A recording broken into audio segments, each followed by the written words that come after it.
Imaginez-vous devant Jésus au jour du jugement, le cœur battant tandis qu'il scrute votre âme. Et s'il vous posait 5 questions simples qui pourraient changer votre destinée éternelle, êtes-vous prête à y répondre? Ces questions peuvent paraître simples, mais les enjeux sont inimaginables. Chacune pourrait révéler la profondeur de votre foi et de votre engagement. Alors, quelles sont ces questions et comment allez-vous y répondre? Restez connectés. Nous découvrirons l'impact profond de ces questions et n'oubliez pas que chaque réponse compte. Si vous ressentez la présence de Jésus dans votre vie, dites-nous dans les commentaires d'où vous venez ou comment il a accompli des miracles dans votre vie. N'oubliez pas de vous abonner pour plus de contenu inspirant. Que Jésus vous bénisse aujourd'hui et toujours. Reconnaissance devant les hommes dévoile les implications profondes de la volonté de se réclamer ouvertement de Jésus devant les autres, en résonance avec les versets de Matthieu 10, 32-33. Il met en lumière la force intérieure nécessaire pour défendre et exprimer sa foi, en particulier face à l'opposition, au scepticisme ou au ridicule. Cette reconnaissance extérieure n'est pas seulement un acte d'expression personnelle ou publique, elle reflète la profondeur de sa conviction profonde et de sa relation avec le Christ. Jésus lui-même a formulé une promesse puissante et un avertissement sévère dans ces versets. Il assure que quiconque le confesse devant les hommes sera reconnu devant son Père céleste. Cependant, une mise en garde sévère s'impose à ceux qui préfèrent le silence à la solidarité, qui privilégie l'approbation humaine à la vérité divine. Renier Jésus devant les autres équivaut à une dissonance spirituelle qui reflète une allégeance brisée, qui ne manifeste pas l'amour et la loyauté qu'exige la vie de disciple. Le parcours de Pierre offre une illustration poignante de la lutte entre la peur et la foi, l'allégeance et le déni. Face au risque personnel, sa fragilité humaine l'a conduit à renier son Seigneur à 3 reprises. Pourtant, l'histoire de Pierre ne culmine pas dans le reniement, mais dans la rédemption. Sa repentance et sa transformation ultérieure nous enseignent que reconnaître ouvertement Jésus n'est pas une question de perfection, mais de persévérance. Comme Pierre, les croyants sont invités à dépasser les moments de faiblesse, à embrasser la grâce continue et à témoigner avec audace. Dans le monde d'aujourd'hui, où la foi peut être éclipsée par les courants culturels ou les attentes sociales, proclamer sa foi en Jésus exige un courage proche d'un acte de résistance. Il s'agit de prendre position contre les courants qui cherchent souvent à étouffer les vérités éternelles. Reconnaître devient un acte de défiance face aux pressions qui encouragent le conformisme au détriment de la conviction. Cela exige la détermination de rester ferme dans la vérité, quel qu'en soit le prix. Reconnaître Jésus ne se limite pas à des déclarations verbales, mais s'ancre dans notre façon de vivre. Une vie qui reflète le Christ témoigne en elle-même de sa réalité et de sa valeur. Lorsque les croyants vivent leur foi avec authenticité, intégrité et compassion, ils témoignent de l'influence transformatrice de Jésus. Leurs actions deviennent un récit convaincant, plus éloquent que les mots, attirant les autres vers la lumière du Christ par un amour manifeste et une fidélité inébranlable. Reconnaître Jésus devant les hommes est donc à la fois un défi et un appel. Cela nous invite à évaluer notre courage et notre volonté de nous engager avec conviction, même lorsque cela semble contre-culturel. Cela nous appelle à embrasser un témoignage public de foi en phase avec la transformation intérieure opérée par une relation personnelle avec le Christ. Chaque acte de reconnaissance de Jésus devant les hommes est une pierre jetée dans l'océan de l'humanité, provoquant des ondes qui peuvent influencer, inspirer et inviter les autres à une compréhension plus profonde de la vérité.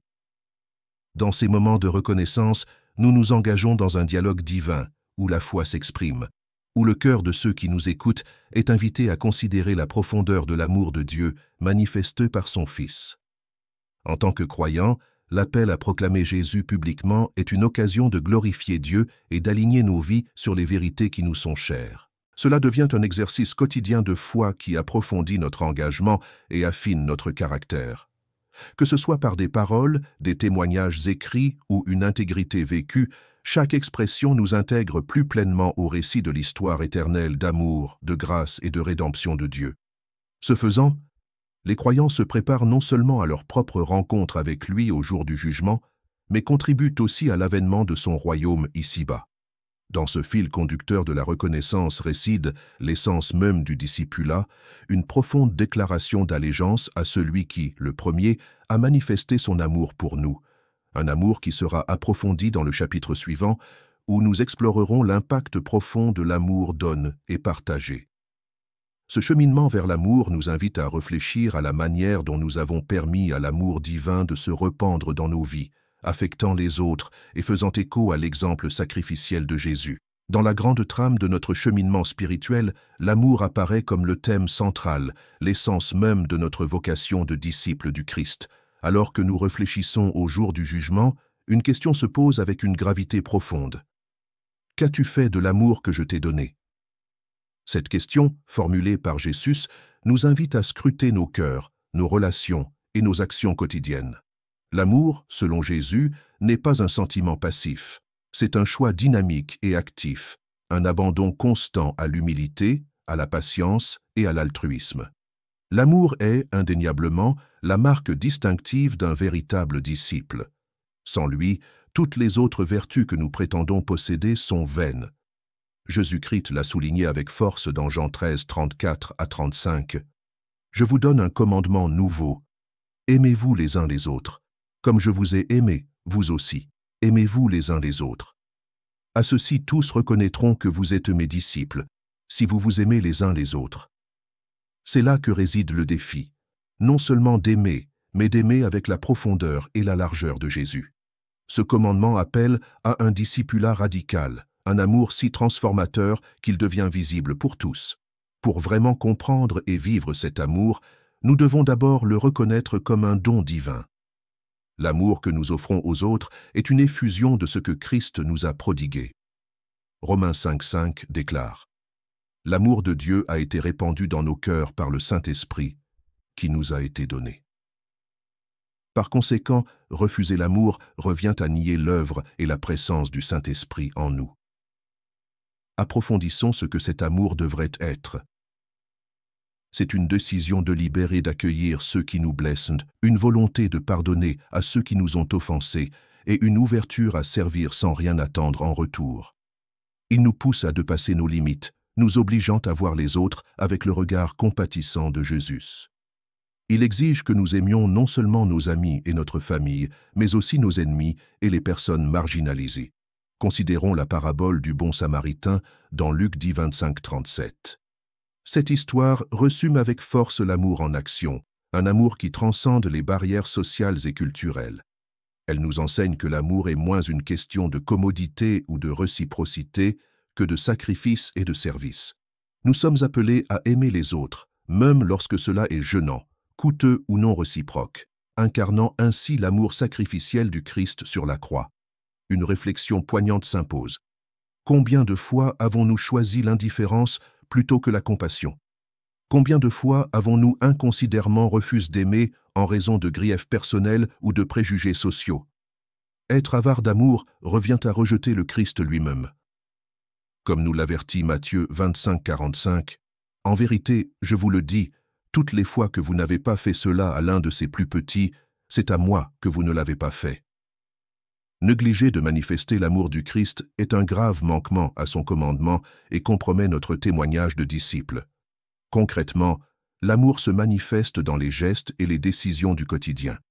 Elle s'exprime par l'écoute empathique, le don généreux et le fait de porter le fardeau des autres. Elle se manifeste par des paroles patientes, des mots d'encouragement et des prières silencieuses. Chaque acte d'amour témoigne de notre foi, une pierre sur le fondement d'une vie qui parle plus fort que les mots.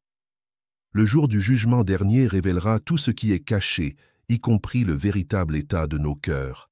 L'amour, dans toute sa beauté et sa complexité, sera la preuve irréfutable de notre foi et de notre engagement en tant que disciples. Avons-nous construit des ponts ou des murs? Nos vies ont-elles été marquées par une succession de gestes d'amour ou par un strict minimum d'obligations? Devant le trône de la grâce, nous répondrons de l'amour que nous avons donné et refusé. Ainsi, l'appel à aimer comme Jésus a aimé n'est pas seulement un édit éthique, mais un impératif divin. Bien-aimer est peut-être l'une des entreprises les plus difficiles et pourtant les plus enrichissantes de notre cheminement spirituel. Cela nous oblige à choisir chaque jour l'humilité plutôt que l'orgueil, la générosité plutôt que l'égoïsme et l'action plutôt que la complaisance. Alors que nous poursuivons notre chemin de disciples, puissions-nous nous mettre au défi d'incarner véritablement l'amour du Christ.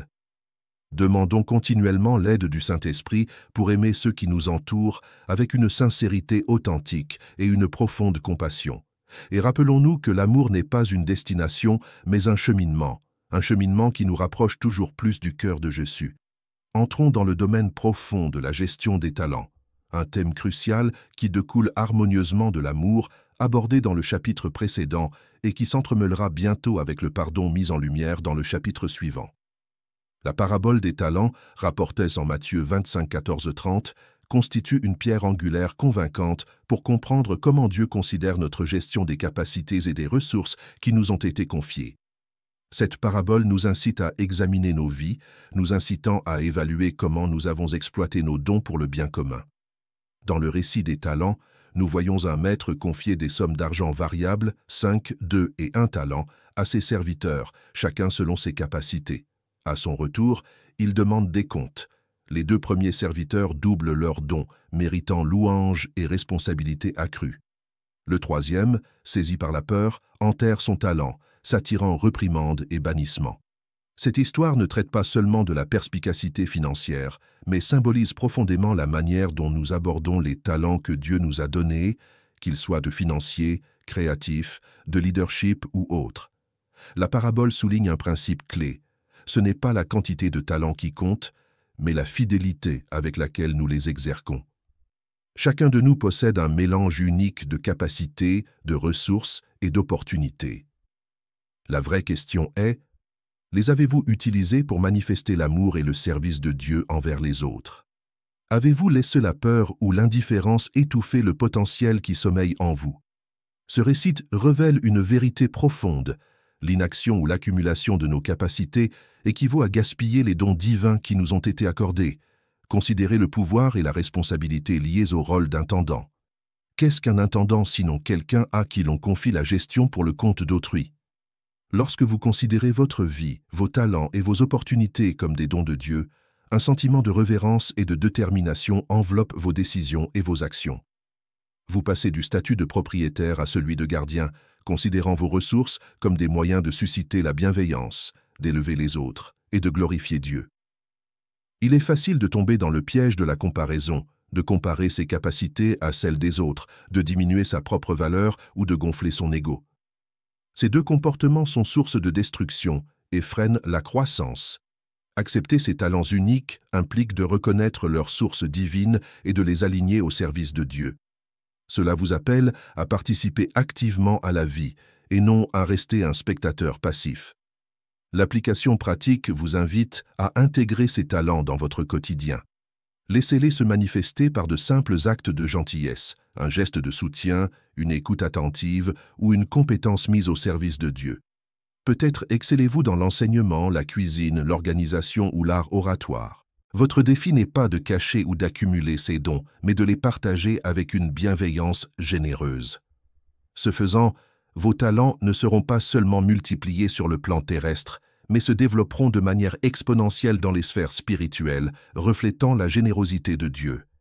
Imaginez la mosaïque d'une communauté où chaque membre valorise ses dons, un environnement riche de diversité, nourri par la collaboration. Cette vision devient réalité lorsque chacun reconnaît et utilise ses talents avec diligence et détermination. La vie devient alors non pas une quête solitaire, mais une symphonie communautaire où chaque note compte.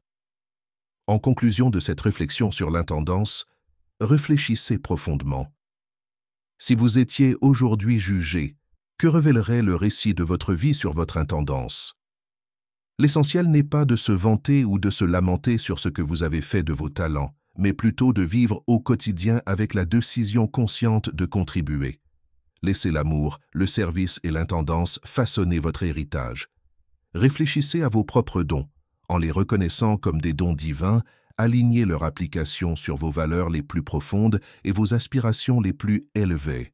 Concentrez-vous moins sur l'ampleur de vos talents et davantage sur votre engagement à servir fidèlement et joyeusement. Souvenez-vous que c'est en exerçant fidèlement les dons que Dieu nous a donnés que nous pourrons un jour espérer entendre ces paroles précieuses. C'est bien, bon et fidèle serviteur. Dans cette étape de notre cheminement spirituel, nous nous concentrons sur le domaine percutant et souvent difficile du pardon, tel qu'il est éclairé dans Matthieu 6,14. Car si vous pardonnez aux autres leurs péchés, votre Père céleste vous pardonnera aussi. Ces paroles poignantes reflètent la grâce infinie que nous recevons de Dieu.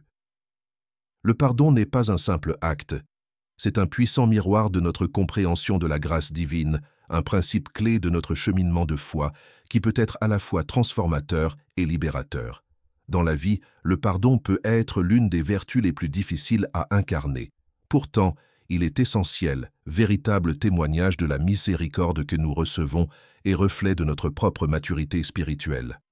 Tout comme le chapitre précédent nous encourageait à utiliser avec sagesse nos talents de gardiens des bénédictions divines, le pardon exige de nous une gestion avisée de nos émotions, en gérant avec grâce les blessures que les autres peuvent nous causer. Nombre d'entre nous, à un moment ou à un autre, se sont accrochés à la rancune, soignant les blessures infligées par nos proches. Nous justifions ces sentiments par la gravité de l'offense, la trahison ressentie ou la confiance brisée. Cependant, nourrir une telle négativité revient, par essence, à refuser la guérison, à refuser de laisser la grâce de Dieu réparer ce qui est brisé en nous. En choisissant de pardonner, nous libérons non seulement les autres, mais aussi nous-mêmes des chaînes du ressentiment. Considérons, par exemple, la profonde parabole du serviteur impitoyable de Matthieu, 18, 21, 35. Ce récit illustre de manière frappante le danger et l'incohérence de recevoir le pardon de Dieu tout en refusant de l'accorder aux autres. Pourquoi choisissons-nous si souvent le poids de la rancune plutôt que la voie libératrice du pardon? La réponse se trouve au plus profond de notre peur potentielle de la vulnérabilité, de la peur d'être à nouveau blessé. Pourtant, c'est dans cette vulnérabilité que nous trouvons la véritable force et la guérison. Pardonner ne signifie pas oublier ou cautionner le tort. Il s'agit plutôt d'une décision consciente de se libérer de l'amertume, de l'emprise que le passé peut exercer sur notre présent. Le pardon est souvent perçu à tort comme un acte bénéfique pour l'auteur du tort, mais souvent, celui qui pardonne en retire bien plus. Il ouvre la voie à la réconciliation, pas nécessairement avec celui qui nous a fait du tort, mais peut-être plus profondément, avec nous-mêmes et avec Dieu. Réfléchissez aux rancunes que vous nourrissez peut-être encore. Vous servent-elles ou sont-elles des entraves que vous avez créées, vous liant à la douleur d'hier? Il est naturel, bien que spirituellement étouffant, de désirer vengeance ou châtiment.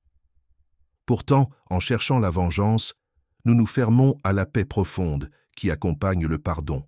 Les enseignements de Jésus nous exhortent à emprunter un chemin d'amour et de réconciliation, nous donnant l'occasion de refléter son amour par nos actes. Concrètement, s'engager sur le chemin du pardon peut commencer par la prière et la réflexion. Se tourner vers Dieu dans les moments d'amertume peut éclairer notre propre besoin de pardon et nous montrer comment nous libérer de ces fardeaux. Le pardon, vu à travers le regard du Christ, devient un acte de gestion spirituelle. Il s'agit moins de ce qui nous est arrivé que de notre réaction, soulignant notre engagement à vivre en accord avec les enseignements du Christ.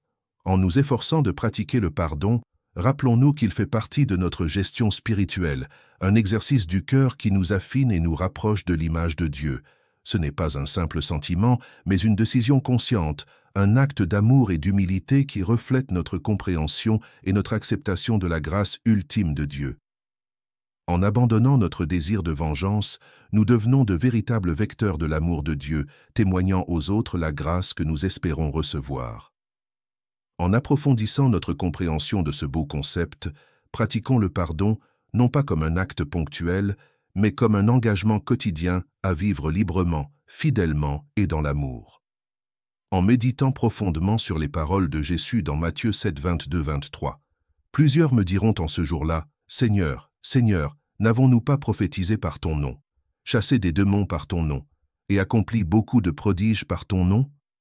Alors je leur dirai ouvertement, je ne vous ai jamais connu, retirez-vous de moi, vous qui commettez l'iniquité. » On est amené à considérer une vérité dérangeante. la différence flagrante entre une simple familiarité avec Jésus et une connaissance véritable et intime de lui. Il ne suffit pas d'avoir entendu parler du Christ, ni même d'accomplir des œuvres en son nom. Le Christ désire plutôt une relation authentique et personnelle avec chacun de nous, une relation qui transcende les simples actes religieux et trouve sa place dans l'humble cheminement quotidien de la foi. Une telle connaissance véritable du Christ nous appelle au-delà des apparences. Elle ne naît pas de pratiques ou de performances routinières, mais d'un désir sincère d'être en communion avec lui, de cœur à cœur. Tel un ami qui vous connaît intimement, le Christ connaît nos pensées et nos intentions les plus profondes. Pour vraiment connaître le Christ, il faut s'engager avec lui dans les joies comme dans les difficultés de la vie, écouter sa voix et discerner sa volonté au cœur du tumulte du quotidien. Cette relation se nourrit par la prière, la méditation et les moments de calme que nous nous réservons pour être simplement en sa présence. La discussion du chapitre précédent sur le pardon sert ici de passerelle, reflétant l'essence même du caractère du Christ. Sa capacité à pardonner se manifeste par une profonde compréhension de la grâce de Dieu.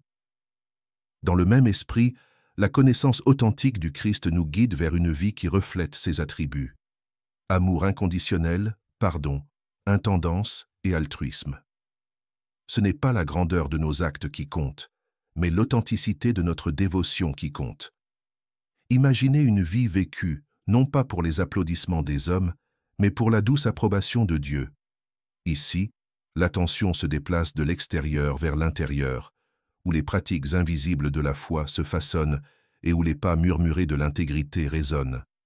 Ce faisant, nos actions visent moins à gagner la faveur divine qu'à célébrer le pouvoir transformateur de son amour dans nos vies. Cette transformation du cœur mène naturellement à la reconnaissance et à l'intendance évoquées dans les chapitres précédents, car un cœur en accord avec le Christ est poussé à prendre soin de sa création et à pardonner, comme nous avons été pardonnés. Le défi qui nous attend ne consiste donc pas à ajouter des tâches religieuses à notre liste, mais à entretenir une relation où nos cœurs s'alignent sur celui du Christ, recherchant sa gloire par-dessus tout. Cette intimité exige de la vulnérabilité, une volonté d'être pleinement connu du Christ, avec ses défauts et ses défauts, tout en alignant nos désirs sur les siens. Elle exige honnêteté, transparence et renoncement à l'orgueil. Les masques superficiels que nous portons souvent, illustrant la bonté, doivent être remplacés par une quête sincère de justice, issue d'une communion soutenue avec lui. La connaissance que le Christ avait de nous, une compréhension profonde et insondable, a servi de catalyseur à son œuvre rédemptrice sur la croix. Il connaît les profondeurs cachées de chaque âme, les failles et les recoins que nous cachons aux autres, et pourtant, il nous aime profondément. En réponse, une véritable connaissance du Christ favorise une vie d'humilité et de foi, reflétant son altruisme et nous poussant à vivre ses enseignements de manière concrète. Cette véritable connaissance conduit à la transformation, un changement réel et palpable qui trouve ses racines dans le cœur, mais porte ses fruits extérieurement. Une vie menée par la véritable connaissance du Christ devient naturellement un témoignage de son amour, où les actions, bien qu'importantes, deviennent secondaires par rapport à la condition de cœur sous-jacente qui les motive. Alors que nous cheminons dans cet examen de notre foi, ne perdons pas de vue cette vérité profonde et souvent difficile. Il reste du temps et de la grâce pour harmoniser davantage nos vies avec ces enseignements. Une relation plus étroite et plus authentique avec le Christ ne se résume pas à de simples actes, mais s'épanouit dans le cycle continu d'apprentissage, de croissance et de partage de son amour. Cet appel est urgent et magnifique, un appel vers des eaux plus profondes où la foi s'élargit et l'amour devient plus englobant. Dans le contexte du jugement dernier, nous arrivons à la réflexion ultime, non pas celle d'énumérer une liste d'accomplissements religieux, mais celle d'évaluer la profondeur de notre intimité avec le Christ. Notre cheminement demeure un témoignage permanent de son amour en nous, un amour que nous devons étendre à ceux qui nous entourent, reflétant son pardon et sa miséricorde. Cela invite à l'introspection. Le connaissons-nous vraiment ou seulement de façade? Chaque jour est une nouvelle toile de fond pour nous rapprocher, nous aligner plus véritablement sur sa volonté, nous préparant non seulement au jugement dernier, mais aussi à une vie riche et pleine de sens que seule une véritable connaissance de lui offre.